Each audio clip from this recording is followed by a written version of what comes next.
Hello there everybody, and welcome to yet another video, from the collector's world. And today I'm going to theorize. Today let's delve into some wishful thinking, shall we, my dear friends? This video has been inspired. I got this idea when I watched the latest video by Mark Major, the Action Figuratorium. I shall post a link in the description down below to his channel. A very good guy who looks at action figures and Kickstarter campaigns and criticizes them. But not only that, he's a marketing guy, so he knows this stuff, and he blends action figures and marketing and talks about this stuff. A very informative channel, huge fun. And he also ventures into customizing his own toys that he finds in like dollar stores. And it's a very creative guy, and it's only shame that these kind of channels, or channels like that, don't get as much attention as the million, billion, gazillion middle-aged men on the internet who cry about the latest Superman movie. Nevertheless, as you can see behind me, there's a lot of Mythic Legions action figures. I am big into independent toy makers. Not your everyday Hasbro, McFarlane, things like that, and Mattel. It's just, I want something that pops on the shelves. And what I'm mainly into is fantasy, hence Mythic Legions. I will be also getting into Savage Crucible very soon. Can't wait for my first Savage Crucible figures.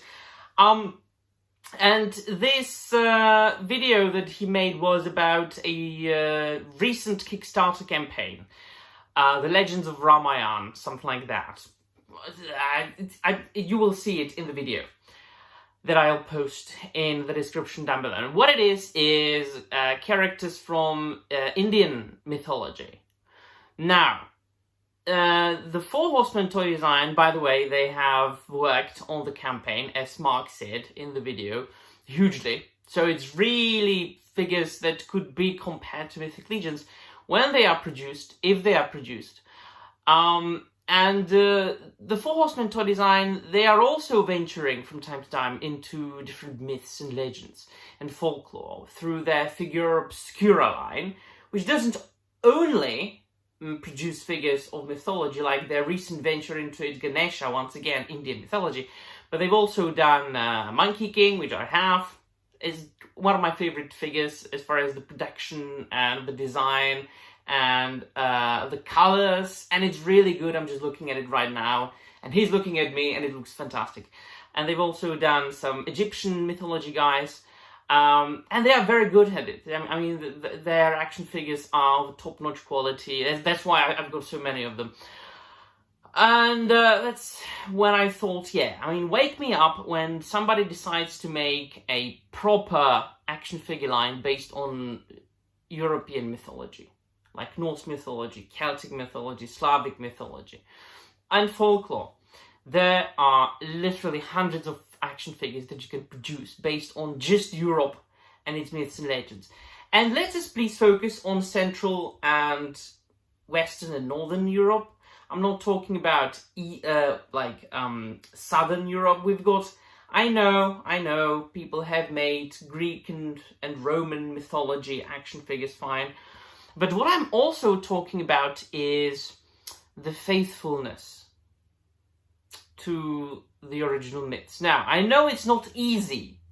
Mythology, it's just a matter of thousands of years in the past, right? And myths are often reinterpreted over and over again. But in the case, that's why I thought about it, in the case of Mythic Legions and that campaign that is just up, and the company D13, which belongs to Chris Gorich, one of the guys who work, he works for and with the Four Horsemen toy design. And he's got his own company as well, making action figures, and he has just released, after a very successful Kickstarter campaign as well, a line of action figures based on Christian mythology. So you've got all kinds of Jesuses, and Moseses, and devils, and angels, and based on like Renaissance paintings, things like that. The most famous, like, Christian mythology paintings and iconography and things like that. So what they do often, each and every single time, the guys at Four Horsemen, when they release some of the like Indian mythology, Egyptian mythology, they go back and they look at like ancient relics and objects that were excavated by archaeologists. And they also do venture into different visualizations and interpretations, old ones.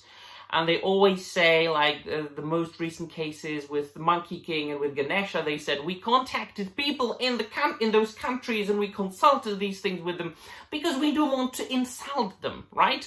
So these people care about their history, these people care about their mythology, these people care about their folklore. We didn't want to insult them. And I want the same thing from a company. It would be tremendously fantastic for me to have a line of action figures. It doesn't even have to be a line. I'm a humble guy. I will settle with little. I don't need much. A couple of figures will be fine from, let's say Norse mythology, right? Have like the pantheon of Norse gods on my shelf. Now, once again, I'm not talking about your Americanized, we was Vikings and shit action figures. No, there are figures like that. I mean, you take any barbarian figure, put a helmet with horns on it, and you have the Americanized, bloody barbarian / we was Vikings and shit figure. I don't want that. I want the same treatment that Indian mythology and Egyptian mythology and Chinese mythology got from the Four Horsemen toy design. I mean, not even talking about Celtic and Slavic mythology and folklore. Can you imagine how many characters you can do? Like the lesser known characters, like, for example, well, everybody knows Baba Yaga, but for example, different water demons, like Rusalka, we have in like Central European mythology. And just read The Witcher. The Witcher is full of Slavic / Celtic folklore. Just read The Witcher and you have it, right? Well, I mean, we got Krampus from the Four Horsemen toy design, right? But that's really the only one that I can talk about. But it's not really mythology, is it? It's like more of a folklore. And I know, once again, coming back to the interpretations and visualizations, not easy because, I mean, we don't always have many original text extras. And what's an original text, right?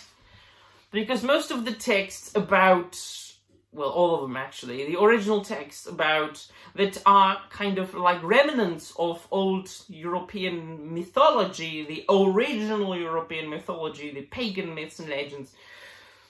Not talking about the later invading Christian mythology. It was written down by Christians, right? By monks in monasteries. So very often it was changed. And the original myths and legends and like Christianity were mingled. But there are still things that you can look at and more or less make a decent representation. So let's look at Eddas, the poetic and the prosaic Edda.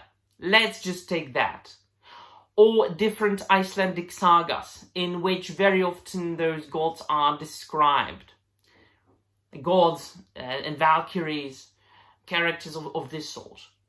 And then the Four Horsemen have also ventured into paintings, like studying and researching paintings that were made in later periods, of course, like Renaissance paintings of Ganesha and things like from the Renaissance period and things like that. You know, later period. And camera died. That's fine. You know what I mean. We have a lot of Renaissance paintings that were inspired by the texts that we have extant, like from the Icelandic Eddas or the Icelandic sagas. So I want that.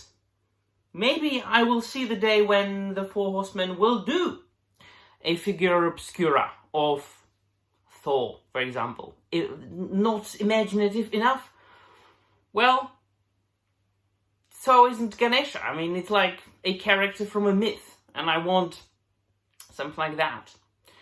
Or, if you want to be more original, why not make Perun? Alright? Which is Thor, but in Slavic mythology. You know what I mean. So, let me know in the comments down below what you think of the build. Thank you very much for watching, and I'm out of here.